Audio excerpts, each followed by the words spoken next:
Hi, welcome to day 20 of 30 Days of Creativity. I'm Pam Himmerling, and today's project is just going to be a simple one, and I say that every day, don't I? That we're going to pot a plant that we're going to use on our deck, on our front porch, on a windowsill, anywhere that we can, in our yard, somewhere to cheer us up and to bring a pop of color into our day. Now, we are not, once again, I'm following up from yesterday where we're still in my kitchen / dining room, and we are doing a project that is, I believe is creative, but some might think, oh, that's just gardening. Well, I actually think gardening is creative as well. Anytime we're having to make choices and decisions about what goes in the ground, what we do, what we wear, as I've talked about before, I feel like those are all creative acts. And so this is just one more way. I had to choose my pot. I had to choose the colors of my flower and the type of flower. And, those are all choices, and those are all creative choices. So I don't want to limit creativity to being in a craft room or an art studio, because I believe that if we can get out of that, that we can look at each day as creative, and each thing we do, we have creative choice around that. So for today, we are going to literally, like I said, put the plants into the pot. That is all we're going to do. Now, I chose a plot that I had sitting outside and washed it off that I just love this color. And I'm, like I've talked about before, I tend to love muted colors, but I like this kind of greenish yellow color. And then I have some bright pink flowers that I think will go perfectly in here. So let's get started. First thing I'm going to do is I'm going to put a few rocks in the bottom, only because if the soil gets compact with the roots as well, the water will then just sit at the bottom of that pot. And if I put a few rocks down there, that'll allow the water to kind of seep out. So I'm going to do that right now, first thing.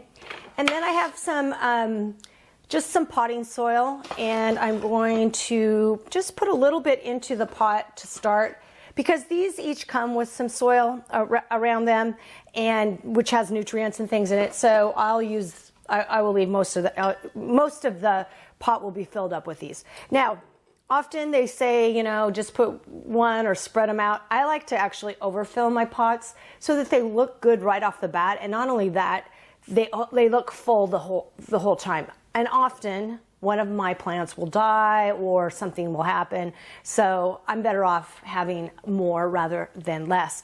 Also, one little plant in a pot tends to look a little lonely and bedraggled. And it can look that way for a long time, particularly here in the Northwest where we have really cool weather.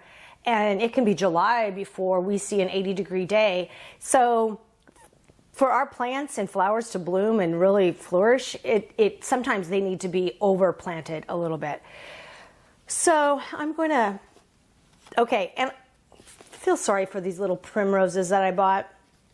They were on discount, and I know I am a bargain shopper, and even for my plants. So they are a little bedraggled, but I think they'll be just fine. They will come back, and I have no worries about how they're going to look. Now, a lot of times what I like to do is break up the bottom of the plant, where the roots are. Yeah, my language skills are not so good. Like I've said before, it would be real great if I had someone right there just feeding me the words on a card. That would be really nice. Okay, it looks like I need a little bit more potting soil. Bring it up a little bit. Okay, and I'm not super gentle with my plants. Survival of the fittest at my house. And this one is really kind of dried out, so I'm going to try to water these. And I sometimes just even pull off some of this at the bottom so that the roots are free to grow and to live their best life.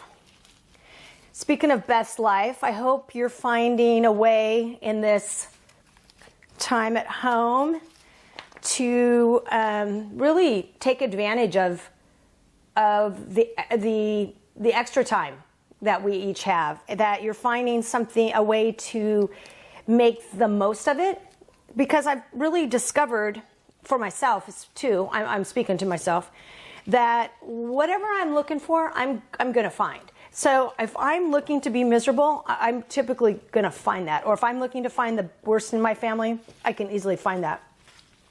So if you're looking to put more creativity in your life, for example, or to find a way, something that you haven't had an opportunity to do that is positive and uplifting and good for you and healthy for you versus just having wine every night, which that's sometimes a habit, especially right now. Anyway, that's enough of that. But when things are pared down to the bare minimum, I have found that I can either look for all the negatives or I can, try to find the positives.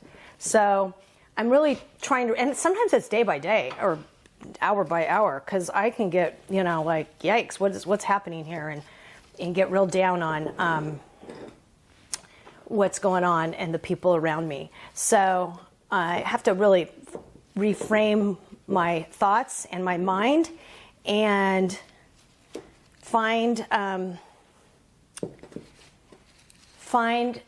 and choose, not just find, but choose to look at things in a different light, in a better light. So when life is pared down, who do I want to be and what do I want to be?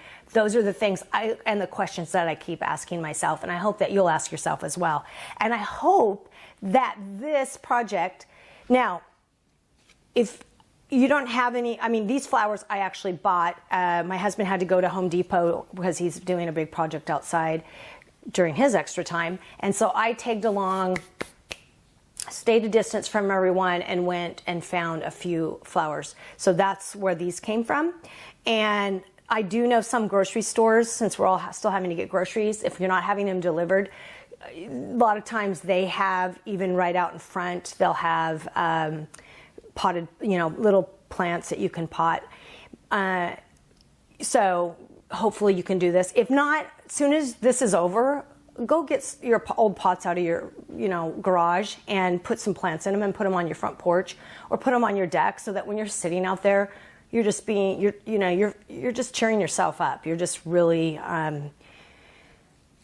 it's a little boost of color can do a difference. And one last thing. My niece, she actually makes her own pots, okay? She uses forms, forms like from, and I'm not talking buying forms. She uses milk cartons and things and makes cement planters that are so cute and puts succulents in them. Wow. So that would be taking it to a whole new level. If you want to create your own cement pot planters, I would say go for it. I don't have a tutorial for that, but that would be awesome. Maybe if I do this again, I'll have her on here making those pots for us, and then we can all jump in on that bandwagon. So anyway, thank you again for joining me for day 20 of 30 Days of Creativity, and I will see you next time. Bye for now.